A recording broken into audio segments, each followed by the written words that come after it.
बिस्मिल्लाहिर्रहमानिर्रहीम। अस्सलाम वालेकुम दोस्तों और साथियों।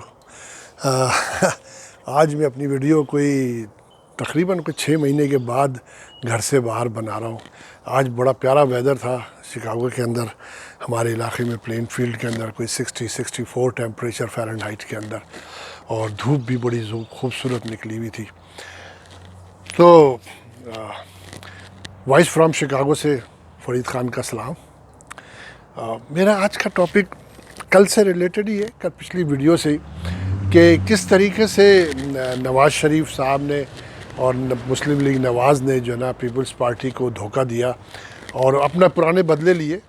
क्योंकि शायद आपको मेरी पिछली वीडियोज़ याद हो और आप लोग भी समझते होंगे कि किस तरीके से जरदारी साहब ने नवाज़ शरीफ से अपने बदला लिया था, जो उनसे पिछले 2014-15 के अंदर उन्होंने तकरीर करवाई थी, ईंट से ईंट बजवाई थी। वो सब और सब नवाज़ शरीफ साहब के आशीर्वाद पे हुआ था। और उसके बाद फिर जरदारी ने इनसे जो अभी तकरीरें कराई हैं और इस्टेब्लिशमेंट के ख़िलाफ़ जो करके, और जो सब कुछ कर दिया इस्टेब्लिशमेंट को उनके ख़िलाफ़ कर दिया और उनको इस्टेब्लिशमेंट के ख़िलाफ़ करके ख़ुद पीछे हट गए।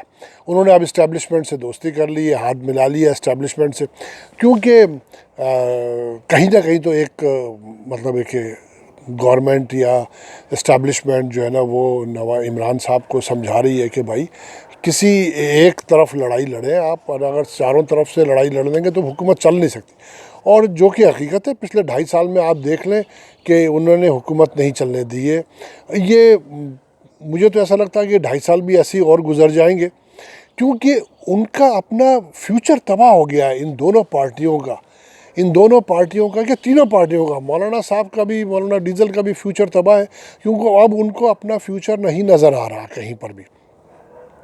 वो दोनों के दोनों जो है ना बिल्कुल आउट ऑफ क्लास हो गए, आउट ऑफ पॉलिटिक्स हो गए, क्योंकि अब आवाम को भी समझ आ गई है कि कौन चोर है, कौन डाकू है, कौन किस तरीके से कर रहा है। और अब आपने देखा कि इस इलेक्शन हारने के बाद और जिस तरीके से मुस्लिम लीग नवाज़ एक्सपोज हो गई है, और जो उन्होंने जो ड्रामा किया, जो बदतमीज़ी की, और जो असम्बली के बाहर जो उन्होंने प्रेस कॉन्फ्रेंस की थी जिसमें मरीम औरंगज़ेब को धक्के लगे और शाहिद खान अब्बासी साहब को मोचड़े लगे, सिद्दीक मलिक को, वो जो क्या है उनका, मुसद्दिक मलिक को। तो वो मैंने तो कहा था उसमें कि उनको बहुत थोड़ा हुआ, उनके साथ बहुत होना चाहिए था और ज़्यादा। लेकिन पता ये चला कि जो बाद की वीडियोस आई हैं कि उसमें तो वो उनके अपने ही बंदे थे, मुस्लिम लीग नून के, जो मरीम औरंगज़ेब को करने के लिए आ रहे थे और धक्के दे रहे थे और आपस में उनकी लड़ाई हुई। तो ये पॉलिटिक्स है जनाब, ये तो चलती रहेगी और ऐसा तो होता ही रहेगा, समझे ना। लेकिन मेरे नज़र में जो कुछ हुआ बहुत कम हुआ, इनके साथ और इससे ज़्यादा होना चाहिए था। और अब आप देखें कि जब इन्होंने देखा है कि अब ये गवर्नमेंट और स्ट्रॉन्ग हो गई है, क्योंकि अब सेनेट के अंदर भी पोजीशन मजबूत हो गई है गवर्नमेंट की, तो अब ये किसी वक्त भी या तो हुकूमत तोड़ के इमरान खान दूसरे इलेक्शन करा लेंगे, लेकिन जो कि इस्टेब्लिशमेंट और इनको लोग मना करते हैं, दोस्त साथी इनके जो है, क्योंकि नहीं कराना चाहिए इलेक्शन। लेकिन नहीं कराएंगे तो कानून साजी होगी, कानून साजी के ऊपर जो है ना इनके पास वोट पूरे हैं। और आप देख लीजिएगा कि अवाम थोड़े दिनों के बाद, जब ये इस्टेब्लिशमेंट ब्यूरोक्रेसी जो है ना, जब इस बात को अंडरस्टैंड कर लेगी कि अब ये फ्यूचर अपने इमरान खान साहब के साथ ही गुजारना है और अगले 5-10 साल, तो फिर आप इनको देखेंगे कि ये इनका किबला सही होते हुए। तो अब मैं तो कहता हूँ कि अवाम को रोडों पे निकलना चाहिए। अवाम क्यों नहीं निकलती? जब इतनी महंगाई है, जब इतनी ज़्यादती हो रही है उनके साथ, तो क्यों नहीं बाहर आते?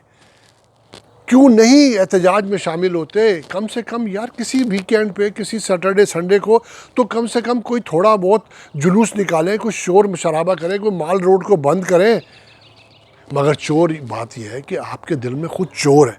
जितने अभी ताजिर तबका है सब बेईमान चोर है, समझे ना। टैक्स देते नहीं है, बिजली के बिल नहीं देते, पानी के बिल ये नहीं देते, गैस ये चोरी करते हैं, और फिर अब क्या करेंगे कि किस मुँह से बाहर निकलेंगे?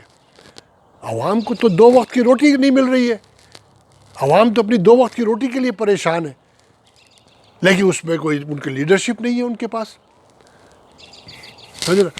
और इमरान खान साहब को तो मीटिंगें करने से फुर्सत नहीं है वज़ीर आज़म हाउस में बैठ के, जो कि एक वक्त में वज़ीर आज़म हाउस को यूनिवर्सिटी बना रहे थे, बहुत शोर मचा रखा था, और कुछ भी नहीं है, कोई गवर्नेंस नहीं है। मैं बिल्कुल साथ हूँ इस बात पे, इस बात पे मैं पब्लिक के, अपने दोस्तों के, अपने साथियों के बिल्कुल साथ हूँ, अपने अवाम के साथ हूँ कि कोई गवर्नेंस नहीं है, कोई अवाम को रिलीफ नहीं है, बहुत ज़्यादती कर रहे हैं। अभी मैंने एक वसी शाह साहब का भी क्लिप देखा छोटे से प्रोग्राम का उनके, उसमें उन्होंने एक डमी वज़ीर आला बिठाया हुआ था जो उस्मान में, तो बोले जी मुझे बाहर निकल, आप बाहर क्यों नहीं निकलते? तो बोले जी मुझे वज़ीर आज़म ने मना किया। वो क्यों मना किया? और जी वो खुद नहीं निकलते तो मुझे भी उन्होंने मना किया। देखा जी तमाशा आप। और भाई आप वो दौर अलग हो, ख़त्म हो गया पुराना दौर, जो लोग नहीं है अब कि जो आप सिर्फ जो मीटिंगों के खौफ से काम कर लिया करते थे।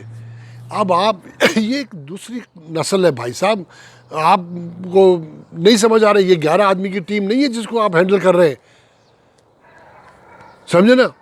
ये कई लाख ब्यूरोक्रेट है, इनको आपको रोड पे निकलना पड़ेगा। मैंने अपनी मैं कई वीडियो में, और मैं आज फिर कह रहा हूँ, आपको रोड पे निकलना पड़ेगा, इनको साथ लेके निकलना पड़ेगा आपको माल रोड की रोडों पे। और जाएं आप बागबानपुरा के अंदर, जाएं आप शादबान टाउन के अंदर, जाएं आप जौहर टाउन के अंदर, जाके देखें कितनी महंगाई है, कितनी गुर्बत है। 2-4 आपने गुर्बत खाने, यतीम खाने बना दिए या रेस्ट हाउस बनाए, उससे काम नहीं चलेगा भाई, आपको रोड पे निकलना पड़ेगा, है जी।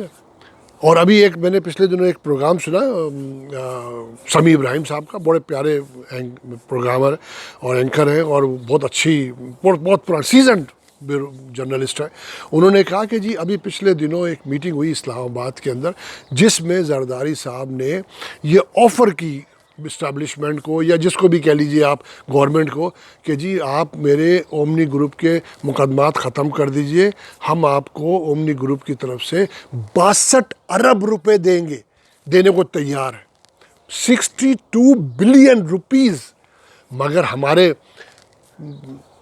अभी क्या बोलूँ मैं इसको लेके, मैं जब अनापरस्त और तकब्बुर जिस इंसान में हो ना, तो वो फिर कहते ना कि वो दरख्त की लकड़ी जो कच्ची होती है तो वो मोड़ती है, फ्लेक्सिबल होती है, जो हार्ड हो जाए ना तो वो फिर टूट जाती है। तो खान साहब का यही हाल है।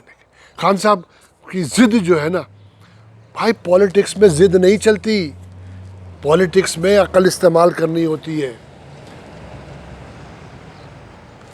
मुझे याद है 80s के अंदर इंदिरा गांधी की हुकूमत टूटी थी, उसके मरने से पहले ये इलेक्शन हार गई कांग्रेस, जिसकी वजह से इंदिरा गांधी की हुकूमत टूट गई।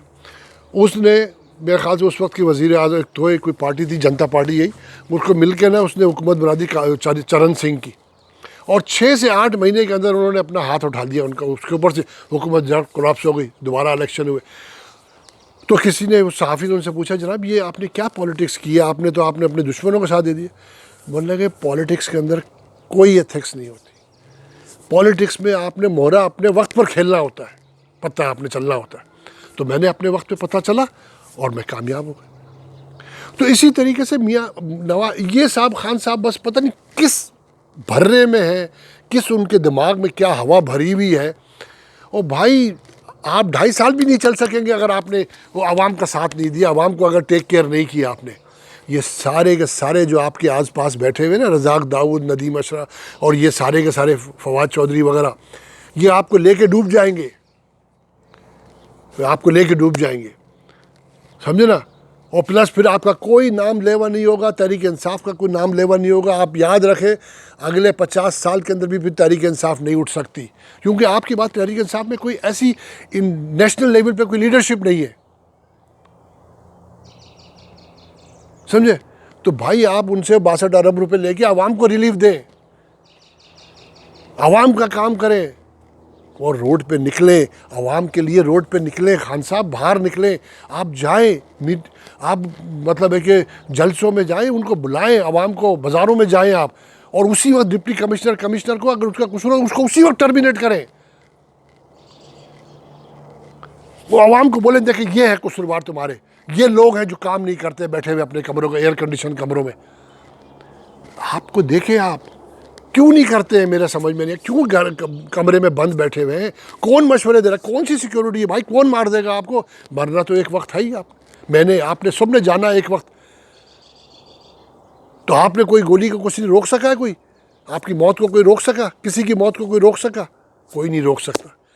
जब वक्त आ गया तो जाना है, चाहे वो गोली से जाए, चाहे वो वैसे ही जाए आप।